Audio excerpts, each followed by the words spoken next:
Hello everyone, I'm Ben and this is Ben the Penman, and today I've got a bit of an interesting video for you.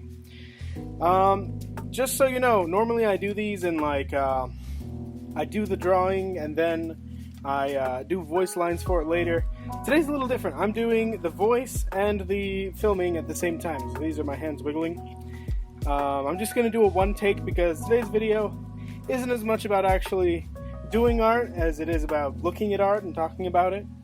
But yeah, so today, basically, while I was trying to think of what video to record this week, I didn't have as much time because if you guys saw, I started doing a Nuzlocke of randomizer Nuzlocke Pokemon Emerald, which is a cool series, but it took a little bit more time than I thought it would to get the video ready. So I wanted a quick video for this week, but as I was trying to think of things, I realized that, the reason why I made this channel was so that I could showcase my art. That was really it. I just did a lot of art and I was like, hey, why don't I just let people look at it and watch me do it? Because I just think that's something I like to watch. But basically, as you can see, these are some of the episodes I've done in the past. This one was just a drawing I did with music. Didn't have any commentary. This was, this was the Neutro comic book introduction. I still need to make more videos about this series. But yeah, this was my Legend of Zelda Breath of the Wild 2 watercolor painting. I just was really excited for this game and I thought it would be cool to make a watercolor painting of it, but I didn't have as much to say, so I just made it a paint and chill. This is actually next week's episode, even though I made this like in May. You'll hear more about that later. And this was the first video I made.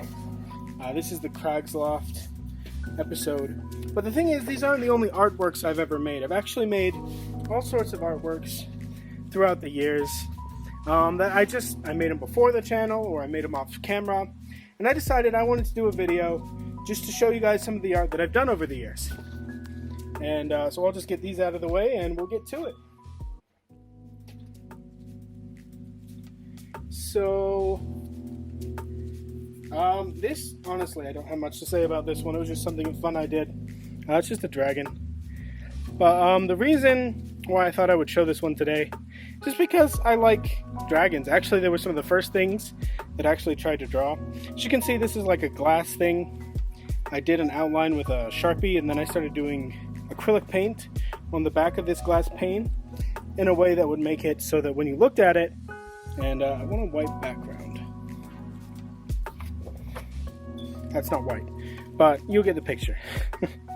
Anyway, and then you just flip it over and you can see the final drawing with the outlines are over everything because you put them down first. It's kind of a cool thing. But dragons were actually the first things I actually learned how to draw back when I was a really little kid, like 2nd, 3rd grade. I love drawing dragons, I always did. And it was kind of one of the first things that I felt like I was good at drawing. And that's why I thought it was kind of important, because, as I go along, honestly, this is just an excuse for me to show off my art, kind of dump it all here. But it is, in a way, just kind of showing you guys my artistic kind of, how I came to be the artist I am today. And dragons were one of the first things. I made this one like a month or two ago. It wasn't like when I was a kid, but it's just kind of shows you kind of where I started. And I just think it's a really cool piece. As you can see, when you pull it up to the light, you can see the markers kind of see through. But then when you put it on like a flat surface, you can see the black, and it's pretty cool looking. On to the other stuff. This was kind of my first attempt at trying to make really cool things with Copic markers. This is kind of a weird series. You'll probably see a bit of it today. My original name for it was The Children of the Light, and it's a series about basically these two are special chosen kind of representatives of like these different houses, and basically there's just a prophecy about them, how they're supposed to be able to seal away kind of a devil figure called the Algamore. And basically it's their story. The big kind of thing that goes on is that he's supposed to be from a certain house that's gone missing, but he doesn't know anything about the house, so kind of the whole ideas. They're trying to figure out where they came from, why he was born with these powers, which, as you can see, is able to control wind. And obviously, this guy, Kark, is able to control fire. I don't think I've done a video about them, but I did do a few drawings about them in Inktober. So you can see a little bit about them and read a bit about them on my website. But that's just something that I drew. And let's see, moving on. Here's some... So this is something I also haven't done on my channel, is just trying to draw kind of realism. This is a charcoal piece of just a tree that I did in an art class a while back. And this is also got a little bit smudged with charcoal. I guess I wasn't storing it right. But it's a drawing of, obviously, a street lamp that I did with ink pens. And I just think they're cool looking pieces. I did them a while back in an art class. Excuse me, I'm just grabbing some things. And I have a couple other ones I want to show you from it. These are some drawings of ice flows. And obviously all of these I just copied from a picture. They were assignments. They were assignments from my art teacher. But I just think they turned out so well. I'm really proud of them. I brought them up mostly for the point that if you guys want to see more like portraits, realism, landscapes, let me know if you like those sort of things. Here's some bananas, and here's an apple. The background isn't so great, but I think the apple itself looks really good. And under here, I kind of ran out of time when doing this rose, but I think the apple and this sunflower here turned out really nice. So if you guys want to see more realism or just still lifes, those sort of things, let me know, because I think they're fun. They just take a lot of time, and generally my my style is a little more cartoony. And so here we're moving into more of like sketches and designs that I made over the years. So as you guys might have been able to tell, most of what I've done on this channel is Pokemon related. So years back, I was a huge Pokemon fan as a kid. But then, basically, around when Generation 5 started coming out, the black and white Pokemon games, I kind of stopped, enjoying them as much. I was kind of getting older. This is back when I was young. But I was starting to get older, and a part of me was like, oh, Pokemon's for kids. That I feel like everyone goes through a phase where they start thinking that when they were kids. But basically, when Generation 7 was starting to come out, I started getting back into it. It was a little bit before Generation 7 came out. Basically, I found out about a fan game called Pokemon Insurgents, and I just thought it was the coolest thing ever that someone had made their own Pokemon game. And so I at that point was like, hey, maybe I can make my own stuff. So the time Mega Evolution was really big, a lot of people still want it back. And I started designing my own forms, and these are just a couple of them. So this, you guys have ever heard of Ash Greninja? It's basically a Mega, but you get it in a different way, and it's not a Mega. Basically, they just gave one to Ash because they didn't want to give him a Mega for some reason, but they wanted him to have something to... because all of his rivals had Mega Pokemon. This was just something going on in the anime. But the Ash Greninja actually eventually made it into a Pokemon game. You could get it if you got a demo of Pokemon Sun and Moon. They gave you an Ash Greninja that would transform into the actual Ash Greninja. It was really cool. Basically, I decided it wasn't really fair that Greninja was the only one that got that kind of form. So I designed a form for Delphox, and let me see if I can find it, and for Chestnut. And as you can see, Chestnut didn't fit on the page. But I tried to make him big and cool. These are some of the first times I actually tried to design Pokemon kind of when I was older. As a kid, you would always, be like, oh, what if there was a Pokemon like this? And that was something I did. But not only did I design these, I call them Bond Pokemon, because the idea behind Ash Greninja was just Ash and Greninja.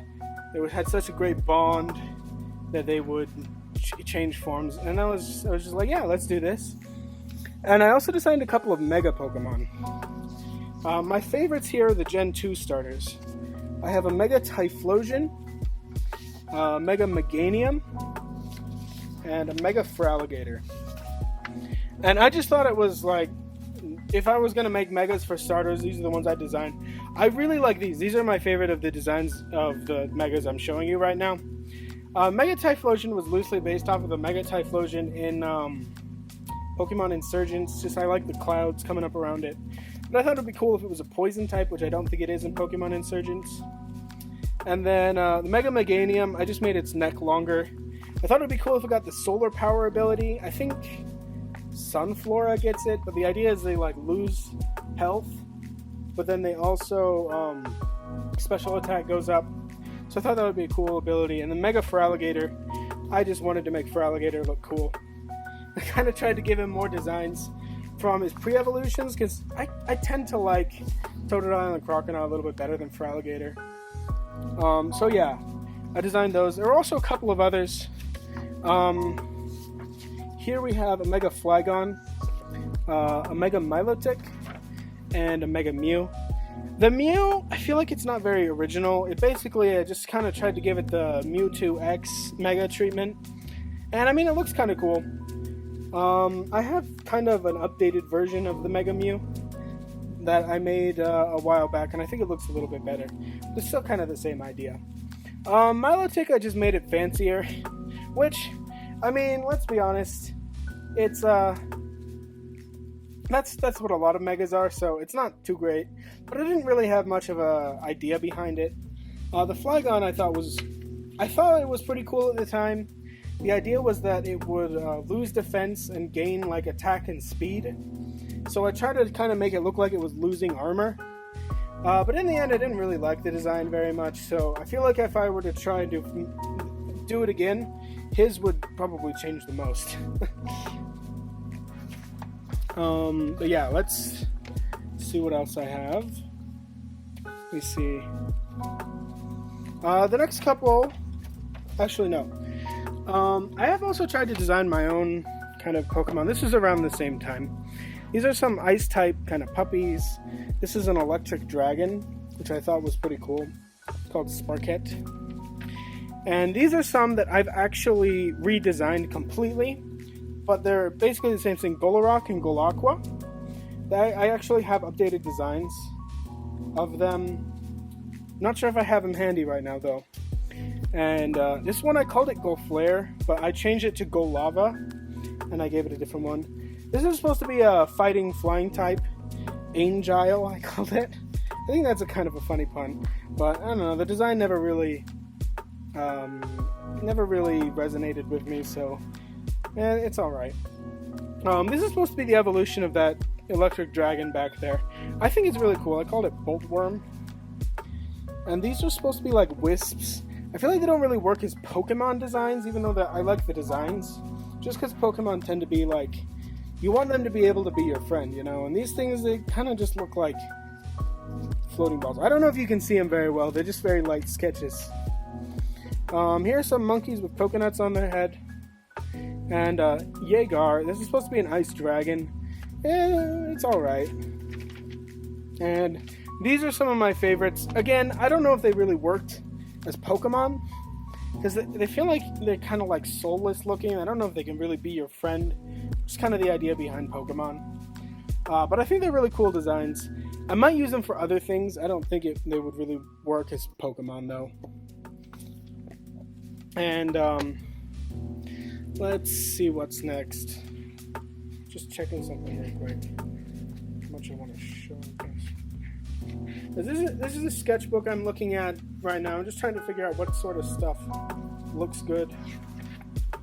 What kind of stuff I think would be cool to show you guys. And so this is something interesting. Again, it's not anything I've really worked on, but these are just some cool designs I've thought up. This is supposed to be like a pencil sword. You can see like it's supposed to be sharpened, and this black part is supposed to be the lead. So then you have like the pencil. And I actually made that back in high school in an art class, and basically the prompt was just make whatever you want out of pencils. And I just thought like, well, I don't know, I just make a really cool looking sword. And this idea of like being super sharpened here, and then this is the lead, it kind of like was really cool to me. And so a few years back, this was after I graduated, I was like, well, what other kind of weapons can I make out of art materials? And so I made this. This one's basically just a paintbrush with iron kind of bolted on it, and it's nothing crazy. This is supposed to be those little like foam kind of like paintbrush things, but again, I just made it look more like it was a weapon. This is a pen sword. I kind of tried to make like a ballpoint pen, and then like the tips here. I also tried to make it sharp on the edges. It kind of worked, and I really like this quill with like the handle.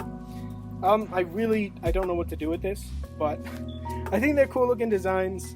If anyone has an idea for an art-based RPG or something, these could be like pick-up weapons. But yeah, that's a thing. And so now I'm moving on to something that's kind of interesting. It's about this one that I showed you earlier. The Children of Light.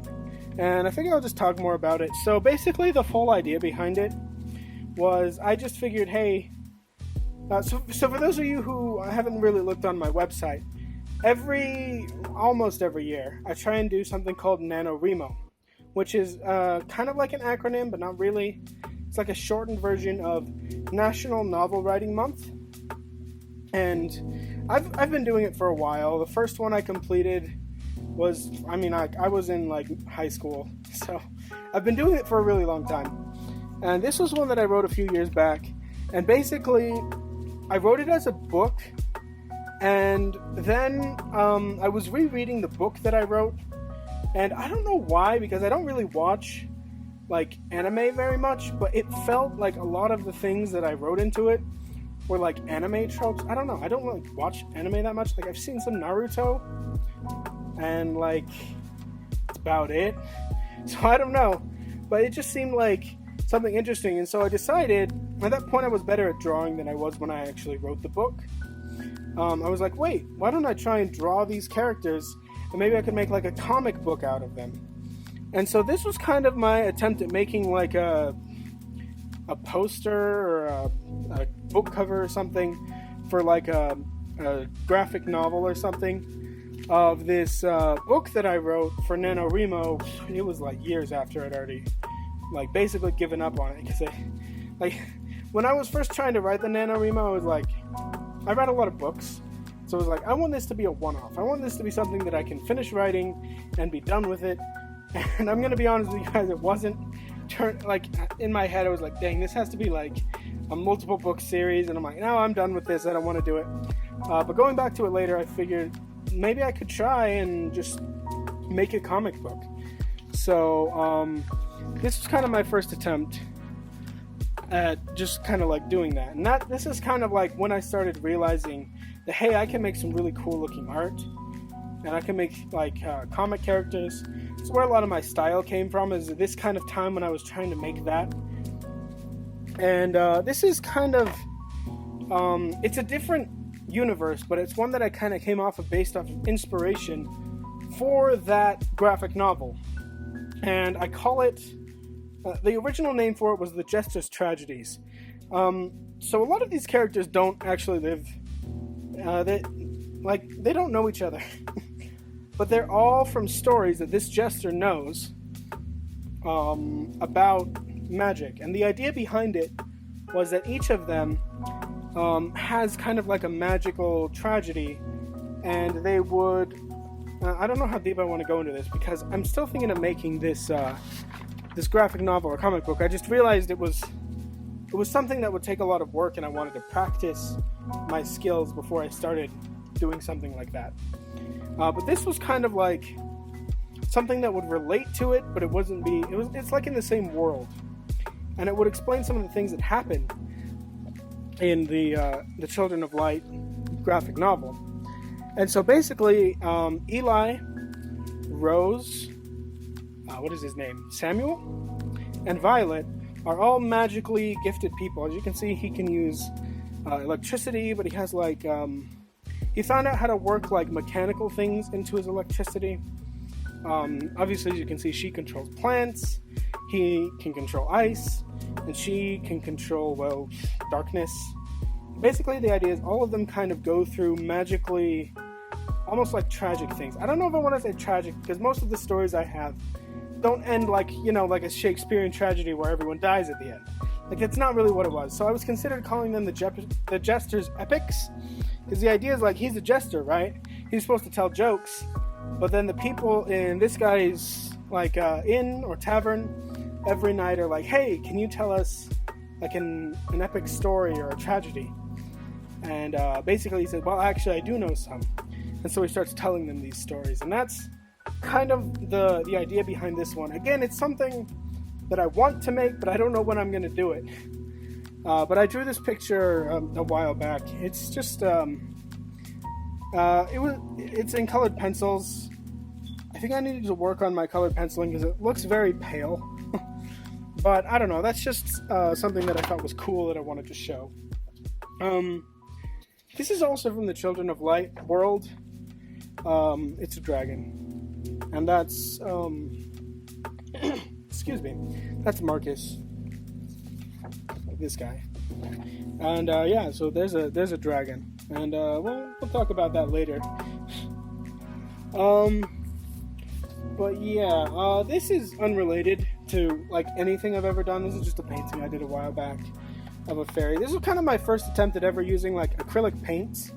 If you guys want to see me do acrylic paints in the future, let me know, because I think they're really fun. I just don't use them very much because they're messy. But yeah, that's just something I thought I'd show. And do you guys remember the Crags Loft video? This is a watercolor I did a while back of a few of the characters. This is Seth and Teresa, the protagonists, and a couple of the other characters. Like, their names are escaping me. This is Annalise. This is Liza. This is Ed. And I feel like I flip-flop between this guy's name being Will and Andrew. I might be wrong. Yeah, I know the names of my own characters. But yeah, I think his name is supposed to be Andrew, because Will is a different protagonist that I made after this.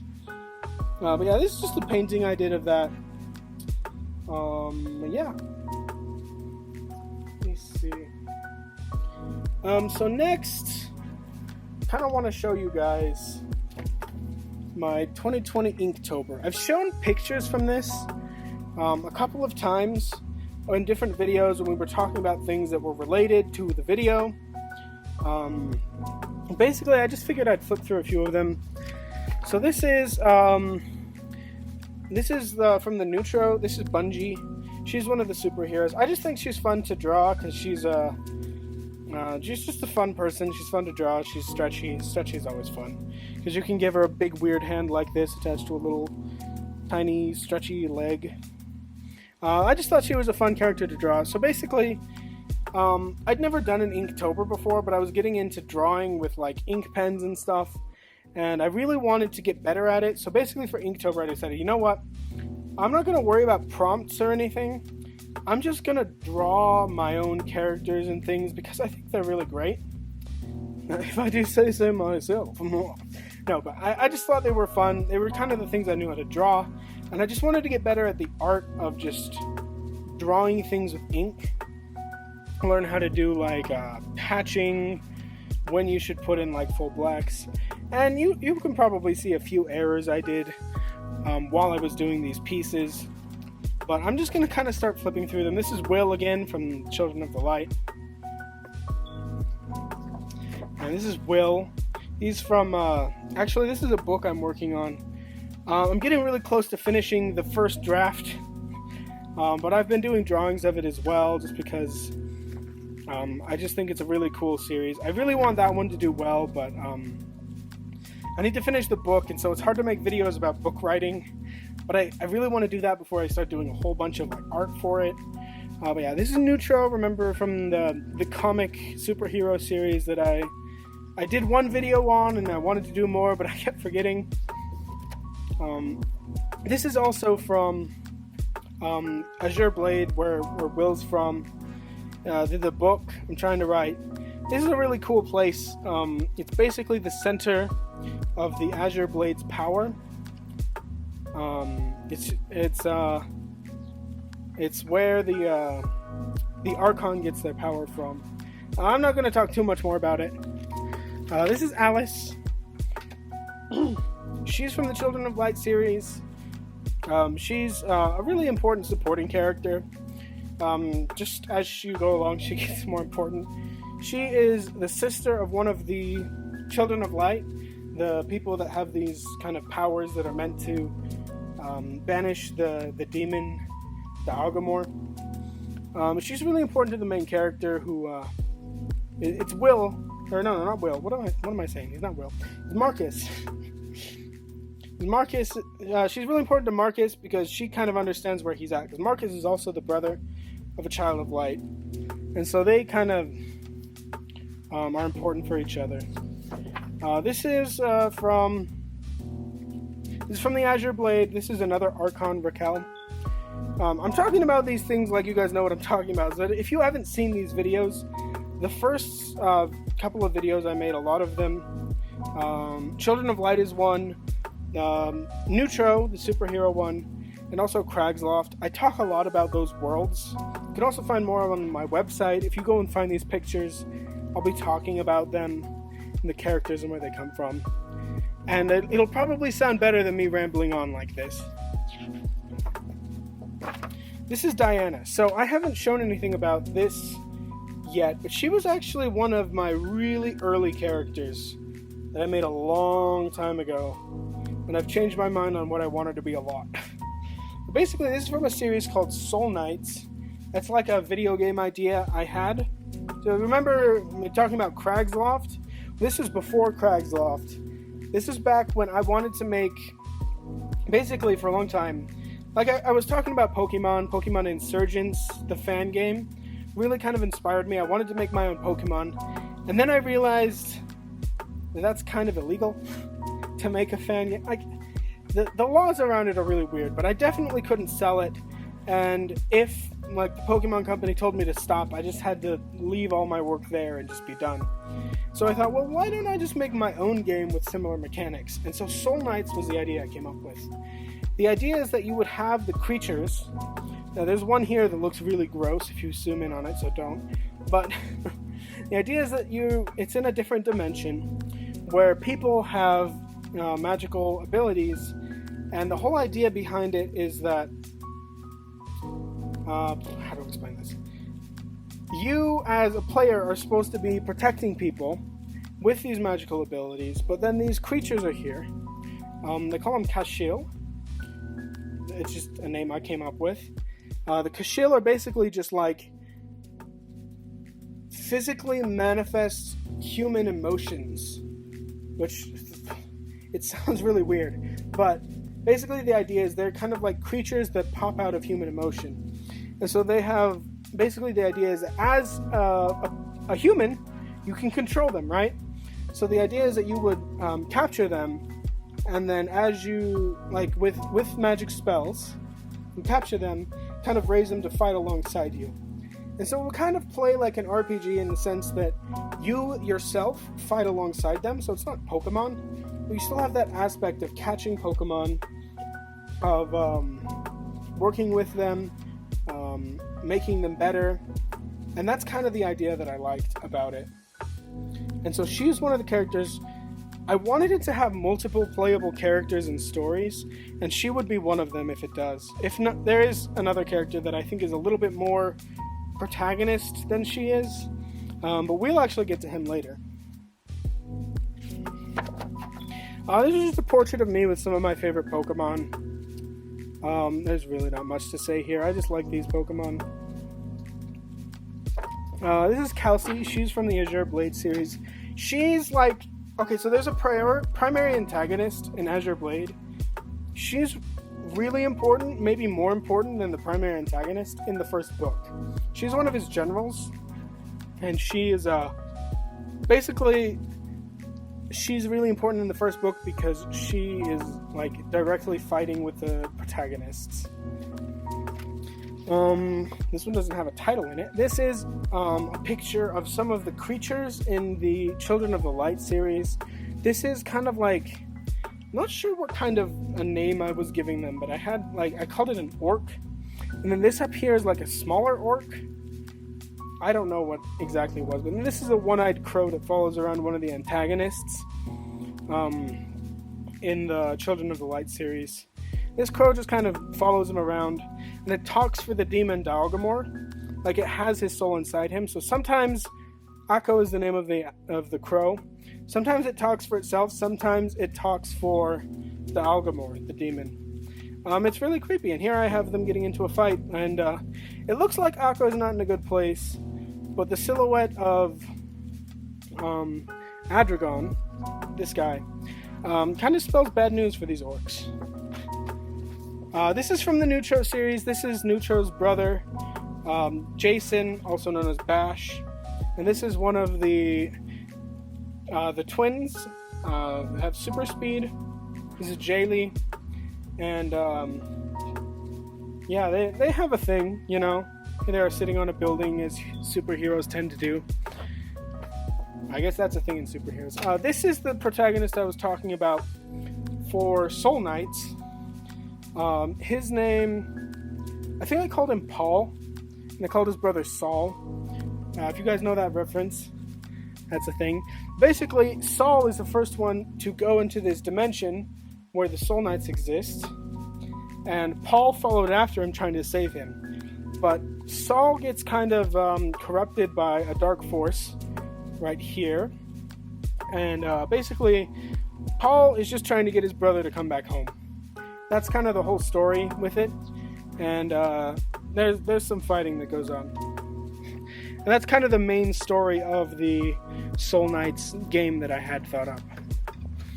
This is Effenier, the main antagonist in the Azure Blade series. As you can see, he has this black scythe. No one knows where he got it from. It's reminiscent of the weapons that the Archons have.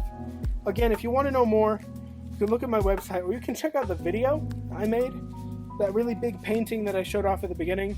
I was just painting that and talking about the book. This is the book I'm trying to finish. It was going really well, and then I kind of took a break, and now sometimes in my head I'm thinking, wait, am I really at that part in the book? Because I have a pretty good idea of how I want it to end. I just need to write it. But yeah. This is Crag's Loft again, just some more characters. As you'll see, I generally have so this is Teresa, this is Seth, and I have in my head a canon team for Seth and Teresa.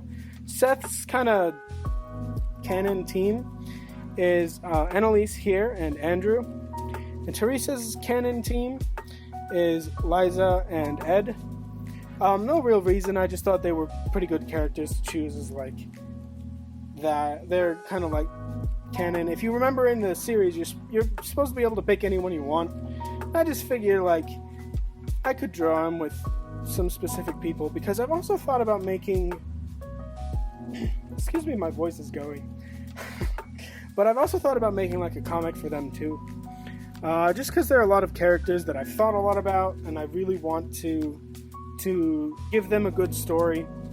And I don't know if I'll ever be able to make this game that I want to make. But yeah.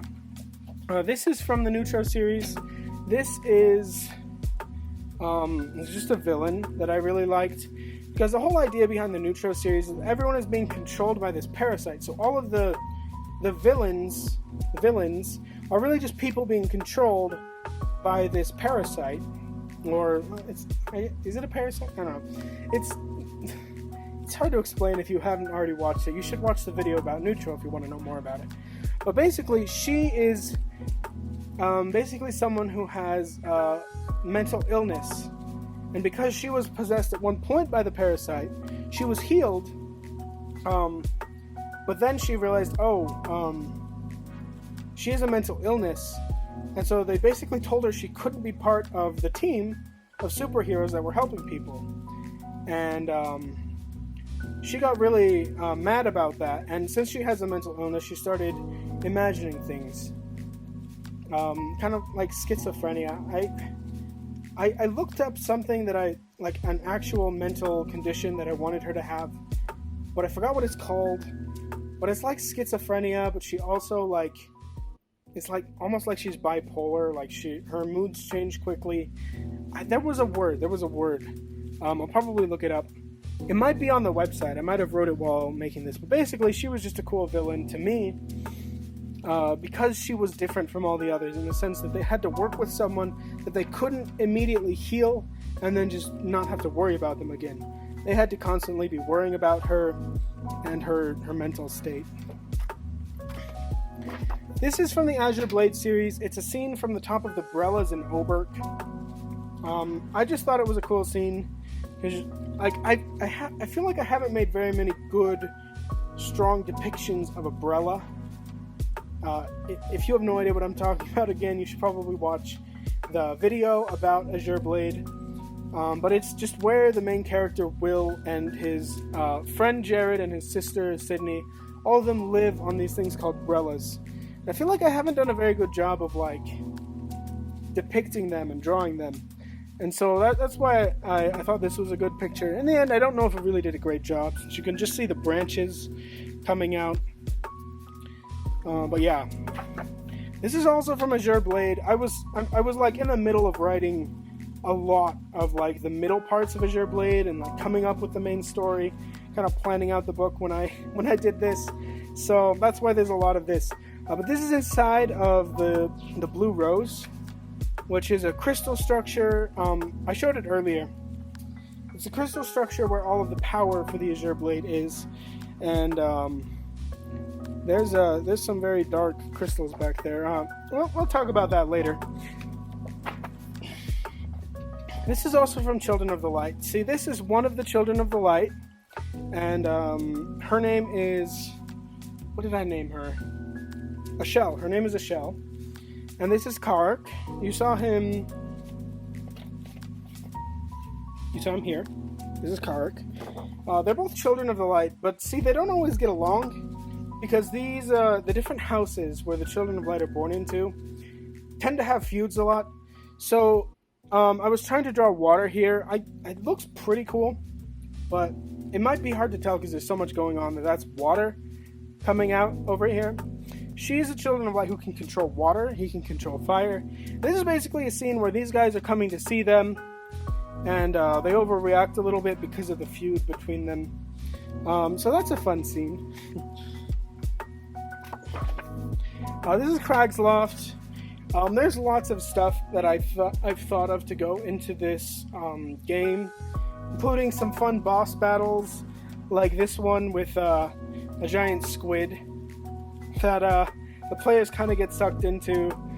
I'm not going to talk too much more about it, but I just thought it was a fun one to draw a picture of them in a boat getting attacked by a giant squid, because that's a thing that I wanted to put in there.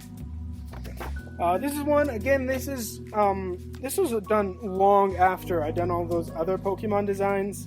I feel like it's a lot better and more solid. But these are Ice Dragon regional variants for the Trapinch Flygon line. And I think it's a lot better than that Mega that I designed earlier.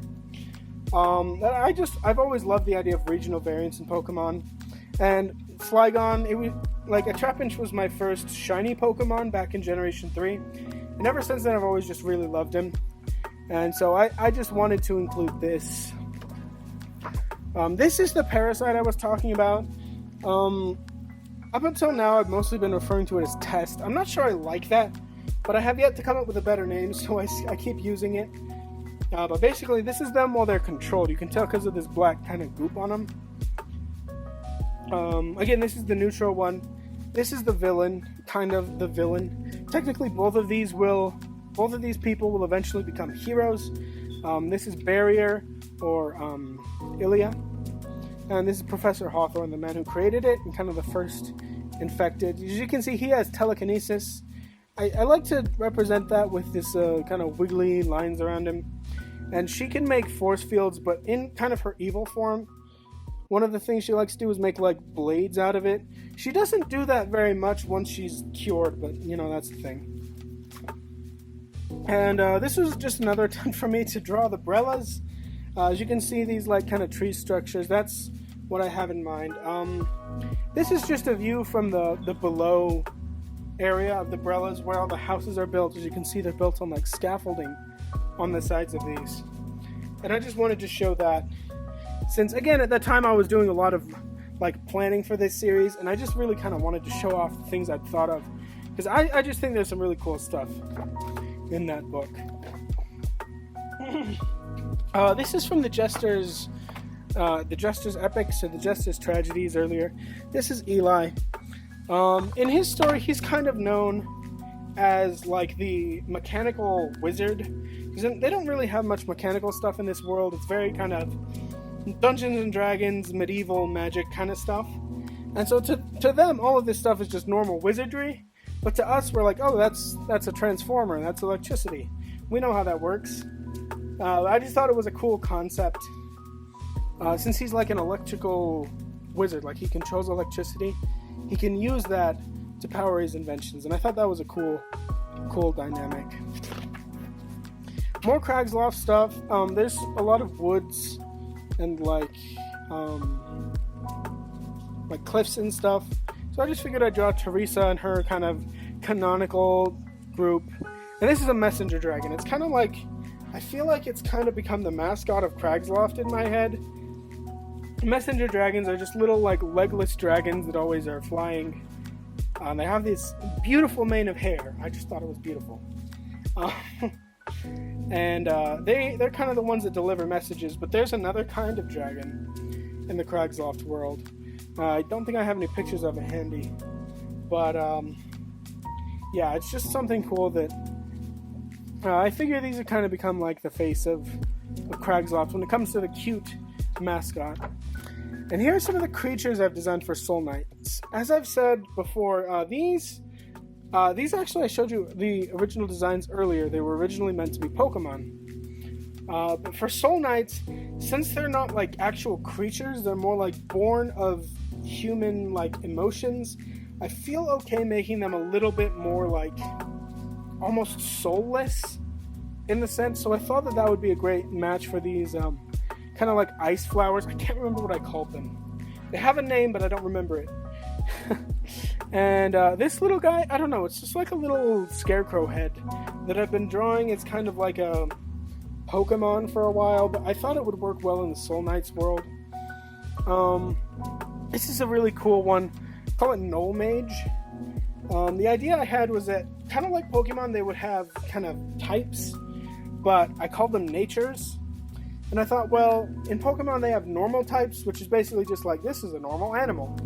But I thought, well, since these things aren't like creatures, it would work a little bit better if the normal was like null. And so I called it Null, and I decided that most things wouldn't have that nature, because it's kind of like a weird thing, like humans don't have that emotion. But I decided I would have like dual-natured kind of like golems that are like partially one nature and partially null. So this is Null Mage, one of them, and he has the magic nature, which I've never made a video about this, so I need to, so I can explain it. But he's the magic nature and the null nature, and so he's kind of like this golem representing magic. But yeah, he's one of my favorites from the Soul Knights. This is a possible antagonist in that game that I haven't worked on in a while. This is just a cool one, Balrog I called it. I thought it was funny because, you know, like a bow is a big branch. Here's some of the main characters, and there's also some like fire-looking lava monsters that I thought were cool. I can't remember what I called them. But yeah, so this is kind of the idea I had behind Soul Knights. I personally think it's a really cool idea. It's just it'd be really hard to make because there's just so much that would have to go into it. Again, just like I should really stop thinking of ideas for RPGs, but here we are. This is another thing from the Neutro world. So Alex, the main character, Neutro, and Ilya, Barrier, we saw her earlier. They work in the same lab, which is the lab where Dr. Hawthorne made the parasite. And this is just a picture of them working together. And yeah, there's not much more to say about that. This is just another drawing of Children of the Light. These are kind of like the biggest main characters, especially in the first book. You have Marcus and Devon. Devon and Kark, they're two Children of the Light. There are 4, by the way. 4, that's a 4. I know my numbers. So you have Kark, you have Devin, and they're kind of the children of the light of fire and wind. And Marcus and... I know her name. I named her. Alice. I said her name earlier in the video. Marcus and Alice are the younger siblings. And these four are kind of like the big ones because it's Kark and his house, the Freyette house, that find Marcus after they've spent years trying to find the house where they were supposed to get the child of light who had wind powers. They just couldn't find the house, and then they find Devin, and he doesn't know where the house is because he's never heard of the house before. And so that's kind of the main kind of draw of the story, is they decide to take these two with them to try and find the lost house. And these are just some silhouettes that are menacing. Here we can see another picture from what is it called? Azure Blade. This is Lizelle. She has the golden bow, Imat. And this is Kelsey from earlier, the general. It's just a picture of them fighting because it's cool. And we're nearing the end here. This is... I showed this in my Pokemon video last week. But this is the main character in kind of a Pokemon region I started making. And this is one of the legendaries. Remember earlier when I said that I had like a legendary trio, completely redesigned them? That's him. This is Golava. And here we have some other silhouettes. Don't worry about those. But yeah, this is kind of like a scene from kind of the end game of that kind of fake Pokemon game region I was thinking of. Where basically there's some bad stuff about to happen to the main character when your kind of rival, who is the professor's granddaughter or grandson, would come in. And apparently they've recruited Golava, the legendary Pokemon, to come and help you kind of fend off the evil. So that's just kind of a fun scene I decided to add in. It's just something I wanted to draw, really. And this was the end. It was the last day. I didn't have very much time. So I was like, hey, if I make a Halloween one, I can make it really black, and then I can just Sharpie the whole page, pretty much. And I don't know how well it turned out, but that's it. But anyway, that's kind of the end of the video. It turned out being a lot longer than I expected. But that's just because I had a lot of art to show and talk about. If you did make it all the way to the end of the video, thank you so much. It really, I can speak. It really helps me to know that people are enjoying watching this. If there's anything you saw here, I think the big one was Children of the Light that I just haven't made a video about, or maybe one that I have made a video about and want to see more. Comment down below. What kind of stuff do you want to see me make more of? And yeah, that's the video for today. Thank you so much. Like the video if you liked it. Subscribe if you want to see more content. Don't like it if you don't like it. Don't subscribe if you don't want to see more content. You know, it's just how it goes. But anyway, thank you so much for watching. I hope you have a wonderful day, and I'll see you next time.